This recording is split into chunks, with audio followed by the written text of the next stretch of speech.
क्या तुम्हारे साथ भी कभी ऐसा होता है कि you get a simple text from a girl और अ बॉय और फिर तुम उसके अलग अलग हिडन मीनिंग्स निकालना स्टार्ट कर देते हो, किसने इमोजी भेजा है या नहीं भेजा है। या जैसे ही तुम बेड पे जाते हो सोने के लिए, तुम जाते तो बेड पे सोने के लिए 12 बजे हो, बट 12 से 12:30 होता है, 1 बजता है, 2 बजता है, 3 बजता है और तुम्हें नींद आते आते 4 बज जाते हैं। तो मेरे दोस्त, अगर तुम्हारे साथ ऐसा होता है तो बिल्कुल भी तुम अकेले नहीं हो। आज पूरी दुनिया ऐसे ही लोगों से भरी पड़ी है। इस प्रॉब्लम का नाम होता है ओवर थिंकिंग। तो हम इस वीडियो में बात करेंगे कि ओवर थिंकिंग क्या होती है, इसके साइड इफ़ेक्ट्स क्या होते हैं, ये क्यों होती है और हम इसको कैसे बहुत ही कम टाइम में सही कर सकते हैं। So the first thing, what is over anxiety. Suppose करो तुम कॉलेज जाते हो, तुमने एक वाइट शर्ट पहनी, तुमने एक नीचे से डेनिम ब्लू जीन्स पहनी, तुमने अपने बैग टांगा और तुम निकल गए कॉलेज को। तुम जैसे ही कॉलेज में एंटर करते हो, थोड़े आगे जाके तुम्हें तुम्हारा एक दोस्त मिलता है जो तुम्हें थोड़ा सा ऐसे क्रीपी फेस से देखता है और फिर कहता है यार आज तूने ये क्या पहन लिया।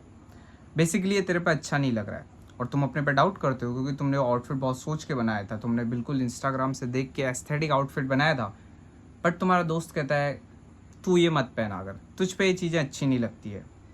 तुम सुनते हो उसकी बात, उसके बाद तुम क्लास में जाते हो, तुम अपने नोट्स बना रहे हो and as you are writing each line in your notebook, there is only single one thought that's running in your mind कि मेरे दोस्त ने ऐसा क्यों कहा, क्या मैं आज बुरा दिख रहा हूँ, क्या मैं आज गंदा दिख रहा हूँ, सब लोग मुझे ही देख रहे होंगे, यार प्रिया मेरे बारे में क्या सोच रही होगी, अब मेरा क्या होगा। और तुम ऐसे ही अपना पूरा कॉलेज का दिन काट लेते हो। फिर तुम घर आते हो, तुम अपना लंच करते हो और तुम लंच करते करते हुए भी तुम्हारे दिमाग पर सिर्फ एक ही थॉट चल रहा होता है कि मेरे दोस्त ने मेरे से ऐसा क्यों कहा। बट हुआ क्या, तुम कॉलेज गए थे, तुम्हारे एक दोस्त ने तुमसे कहा कि तुझ पे अच्छा नहीं लग रहा है, बट उसके अलावा तो और कुछ बुरा हुआ ही नहीं, तुमसे और किसी ने कुछ कहा ही नहीं, तुम घर आ गए। सो मैं इस वर्ड को ओवर थिंकिंग कहूँ या फिर ओवर एनालाइजिंग कहूँ, दोनों एक ही चीज़ है। बेसिकली एक थॉट को बार बार अपने दिमाग में चलाए रखना, उसकी पॉसिबिलिटीज़ बनाना, सोचना कि ये चीज़ गलत है या ये चीज़ सही है, एक ही थॉट पे अपनी सारी एनर्जी वेस्ट करना, दैट्स कॉल्ड ओवर थिंकिंग। मतलब जितनी थिंकिंग करनी चाहिए उससे ज़्यादा ओवर करना, that's called over thinking. And what are the side effects of over thinking? First and the main issue, anxiety. Anxiety तुम्हारे लिए कितनी बुरी हो सकती है ये मैं किसी और वीडियो में कवर करूँगा, बट मैं तुम्हें थोड़ा सा शॉर्ट में बताता हूँ। जब तुम एनजाइटी करते हो तो तुम्हारा जो दिमाग है वो पैनिक में आ जाता है। वो सोचता है कि ये इंसान इतना बुरा बुरा क्यों सोच रहा है, ये इतनी एनजाइटी क्यों कर रहा है, इतनी टेंशन क्यों ले रहा है। तो तुम्हारा जो माइंड है वो सर्वाइवल मोड में आ जाता है and as your mind panics, as your mind goes on survival mode, same goes with your body, और तुम्हारी बॉडी भी सर्वाइवल मोड में चली जाती है और उसके बेहद ही बुरे नुकसान होते हैं। So first and the main issue, anxiety. Second, productivity. तुमने अपने मुंह के सामने में लैपटॉप रखा है, तुम्हारी क्लास चल रही है, तुम अपने नोट्स बना रहे हो एंड तुम्हारे नोट्स बनाते बनाते दिमाग में आती है, तुम वीडियो को पॉज करते हो and you start analysing and you start thinking, यार उस दिन मेरे साथ ऐसा हुआ था, मेरे दोस्त ने ऐसा मुझसे कहा था। तो यहाँ पे तुम अपनी प्रोडक्टिविटी से कॉम्प्रोमाइज करते हो। Third thing, not taking action. तुम कुछ प्लान करते हो, तुम कुछ एम्बिशन बनाते हो, तुम कुछ गोल बनाते हो, बट यू जस्ट थिंक अगर मैंने ऐसे स्टार्ट किया तो ऐसा होगा, अगर ऐसे हुआ तो ऐसे हुआ, अगर मैंने इससे बात करी तो ऐसा होगा, कहीं ये मुझे पसंद नहीं करती होगी, ये नहीं करता होगा। You don't take action. Muscle tension होना या फिर तुम्हारे सर में दर्द होना जिसे हम माइग्रेन कहते हैं, ये सब ओवर थिंकिंग के साइड इफ़ेक्ट्स होते हैं। ओवर थिंकिंग आज के टाइम पे को is today's basically the most brutal problem with our mind. Basically हम टीनेजर्स में ज़्यादा ही प्रॉब्लम होती है एंड इसको ट्रीट करने के जो स्टेप्स हैं वो इतने सिंपल है, अभी मैं आगे इस वीडियो में बताऊंगा, सुनोगे तो तुम्हें मज़ा आ जाएगा। Why we over think? देखो, वी एज ए ह्यूमन ना, we rely more on mind than our physical power. Basically क्या होता है, this is our super power, this is everything we have. हम चीते की तरह तेज भाग नहीं सकते हैं, हमारे इतने बड़े नाखून नहीं, हमारे इतने बड़े दांत नहीं, हम किसी को ऐसे चीरफाड़ नहीं कर सकते हैं। This is our greatest weapon and this is our power, that's why we think too much. But वही थिंकिंग अगर एक रॉन्ग टर्न ले ले तो हम ओवर थिंक करने लग जाते हैं। और कई लोगों के साथ होता है कि उनके जो पास में हो सकता है उनको कुछ ट्रॉमास हुए हों, उनको बचपन में उनके घर वालों ने मारा हो, या उनके पास रिलेशनशिप में इशू हुए हों, या पास में कोई ऐसी चीज़ हुई हो जिससे उनकी बहुत ज़्यादा बेइज्जती हुई हो, या उससे तो उनके घर वालों को नुकसान हुआ हो, या उनने बहुत डांट सुनी हो। तो ये भी जैसे हम रियलिटी में जीते हैं, कुछ काम करते हैं, तो ये ऑल मेमोरीज मिक्सअप हो जाती हैं, तब भी हम ओवर थिंक करते हैं। अनसर्टेनिटी पे भी हम ओवर थिंक करते हैं।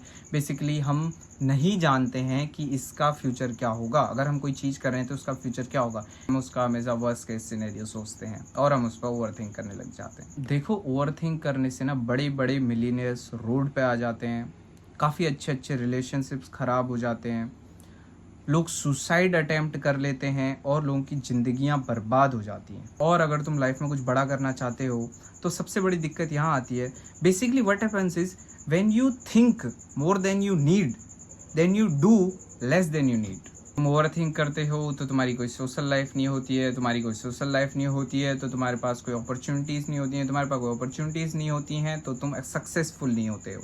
तो सब चीज़ें एक दूसरे से इंटरकनेक्टेड होती हैं, ठीक है। तुमने विक्टर फ्रैंकल का नाम सुना है? हिस्ट्री के सबसे मोस्ट ब्रूटल एक्सपीरियंसेस में से एक नाजी कॉन्सेंट्रेशन कैंप को उस बंदे ने सर्वाइव करा। वर्ल्ड वॉर 2 को उसने सर्वाइव करा एंड स्टिल विक्टर फ्रैंकल ने मैनेज करा अपनी लाइफ में पर्पस को ढूंढना, अपनी लाइफ में मीनिंग को ढूंढना, लाइफ में जो ब्राइट साइड है उस पर फोकस करा और उसको ढूंढा। He wrote a very beautiful line, ध्यान से सुनना।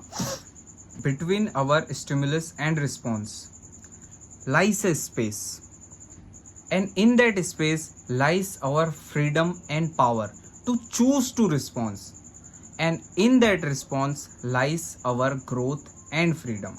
So you might be saying कि अक्षय वो सब तो ठीक है, but how do we apply these things on our life? How do we worry less and live more? और हम अपनी ओवर थिंकिंग से कैसे छुटकारा पाएं? थम जाओ, अभी हम उसी चीज़ की बात कर रहे हैं। बहुत ही सिंपल स्टेप्स हैं। मैं तुमसे ये नहीं कह रहा हूँ कि तुम्हें 20 पेज का बंडल दे दूंगा और ये चीज़ें तुम्हें करनी है, उठने के बाद ये करना है, सोने के बाद ये करना है, ऐसे करना, फलाना करना है, ढिमकाना करना है, ये सब चीज़ें मैं तुम्हें नहीं बताऊँगा। बहुत ही बेसिक 3 से 4 स्टेप्स दूंगा तुम्हें करने के लिए। And I want you to promise me कि तुम कल से सिर्फ इन 3-4 स्टेप्स को डेली अपनी लाइफ में करोगे। मैं तुमसे बहुत लंबा टाइम पीरियड नहीं मांग रहा हूँ कि 1 साल बाद या 6 महीने बाद तुम्हारी एंजाइटी दूर हो जाएगी। तुम कल से इन 3-4 स्टेप्स को अपनी डेली लाइफ में करना स्टार्ट करो। तुम बहुत टाइम बाद नहीं, सिर्फ 1 हफ्ते बाद इस वीडियो के नीचे आना। अगर तुम्हारी लाइफ में कुछ चेंज हुआ, अगर तुम्हारी एंजाइटी से तुम्हें छुटकारा मिला, तुम्हें माइंडफुलनेस मिली, तुमने वरी करना लेस कर दिया, तो इस वीडियो के नीचे आके कमेंट करके जाना, ठीक है। मेडिटेशन, देखो बहुत सारे लोगों पे मेडिटेशन बहुत अच्छा काम करता है। मेडिटेशन के लिए तुम्हें ऐसे अपने हाथ पे करके ओम ओम ओम का उच्चारण करने की बिल्कुल भी ज़रूरत नहीं होती है। This is not the only single form of meditation. Meditation basically तुम कैसे कर सकते हो और कैसे करते हैं, तुम्हें कुछ नहीं करना। तुम्हें क्या करना है, तुम कल से सुबह उठना, तुम्हारे आसपास कोई मैदान है वहाँ जाओ, कहीं पे कोई पेड़ है वहाँ पे कुछ जाओ, तुम छत में जा सकते हो वहाँ पे कुछ जाओ, जस्ट सिट देयर एंड तुम्हारे पास ये 5 सेंसेस हैं। Try to focus on these 5 senses just for a moment.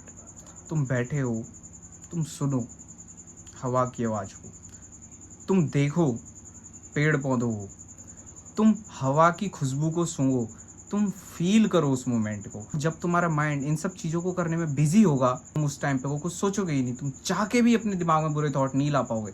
और तुम्हारे माइंड को ट्रेन करोगे एट प्रेजेंट, एक मोमेंट पे जीने का।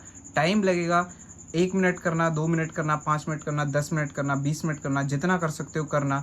Best time for beginners morning में करो या इवनिंग में करो। तुम्हारी ज़िंदगी में शांति आ जाएगी। तुम देखने लग जाओगे कि जो एक थॉट है वो मेरे दिमाग में जस्ट एक थॉट है, बट मैं उसको देख के कैसे रिएक्ट करता हूँ वो मैटर करता है। मैं उस पर कितना टाइम बर्बाद करता हूँ वो मैटर करता है। क्या वो थॉट इतना वर्थ इट भी है जिस पर मैं अपना इतना टाइम लगा रहा हूँ? धीरे धीरे मेडिटेशन करके तुम्हारे दिमाग में ऐसे ख्याल आने लग जाएंगे। And one of the easiest thing that you can do just right now, अभी इस वीडियो को देखने के बाद तुम्हें जैसे ही कोई थॉट आता है, ठीक है, सपोज करो मेरे दिमाग में थॉट आ रहा है कि यार मेरे बोर्ड्स चल रहे हैं और मेरे बोर्ड्स में नंबर कम आएंगे। अगर मेरे नंबर कम आए तो मेरे घर वाले मुझे बहुत डांटेंगे, मैं तो फेल हो जाऊंगा, मेरे साथ वाले मेरे से सीनियर हो जाएंगे। आया थॉट, कैच कर लिया तुमने थॉट को। जैसे ही ये थॉट आया, pick a pen, pick a copy और उसको लिखो। फर्स्ट लाइन लिखो, लिखना स्टार्ट करो। यार मेरे बोर्ड्स में नंबर कम आए तो मैं फेल हो जाऊंगा, मेरे घर वाले मुझे बहुत डांटेंगे, मेरे दोस्त मेरे से सीनियर हो जाएंगे, फलाना ढिमकाना हो जाएगा। लिख लिया।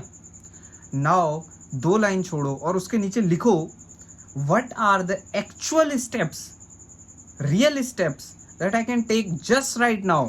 तो मैं अभी से ले सकता हूँ, आज से ले सकता हूँ। Actual real steps that I can take अपना बेस्ट देने के लिए। लिखो, मैं इंस्टाग्राम चलाता हूँ 4 घंटे, अगर मैं 4 घंटे इंस्टाग्राम चलाना बंद करूँगा तो मैं उस 4 घंटे में से अगर 2 ही घंटे भी अपनी पढ़ाई पर फोकस करूँगा तो मैं इम्प्रूव करूँगा। मेरे दोस्त मेरे को सुट्टा मारने के लिए ले जाते हैं, अगर मैं उनसे मना कर दूं और मैं उस टाइम को जहाँ पे मैं गेड़ियाँ मारता हूँ अपनी पढ़ाई पे लगाऊंगा तो मैं इम्प्रूव करूँगा। क्या मेरे आसपास कोई बढ़िया मेंटोर है? नहीं है तो मैं ऑनलाइन मेंटोर ढूंढूंगा। Write those steps and the most important part, start taking action. अभी से, इसी मोमेंट से उस पर एक्शन लेना स्टार्ट करो। The last thing is improve your sleep. You can not believe 70% लोगों की ओवर थिंकिंग स्लीप को अच्छा करने से, स्लीप को बेहतर करने से 70% लोगों की ओवर थिंकिंग कम हो जाती है, एक हद तक, काफ़ी हद तक कम हो जाती है। सो कॉम्प्रोमाइज़ करो चीज़ों के साथ। यार मैं रात के 12 बजे तक फ़ोन चलाने से बढ़िया है मैं ऐसा करूँगा 10 बजे फ़ोन रख दूंगा, फिर चाहे मुझे नींद ना आए मैं बिस्तर पे पड़े रहूँगा। और तुम जैसे जैसे धीरे धीरे ये चीज़ें करना स्टार्ट करोगे तो तुम्हें मेडिटेशन भी आने लग जाएगा, तुम अपनी प्रॉब्लम्स को भी कॉपी पे लिखने लग जाओगे और तुम अपनी स्लीप को भी इम्प्रूव करोगे। आई गारंटी यू तुम्हें 1 हफ्ते के अंदर में अपने दिमाग पे कंट्रोल होना फील हो जाएगा। अगर इस वीडियो से तुम्हें कुछ नया सीखने को मिला, वीडियो को लाइक करो, एंड अगर तुम चैनल पे नए हो सो सब्सक्राइब करो for more interesting topics like this. Have a good day guys.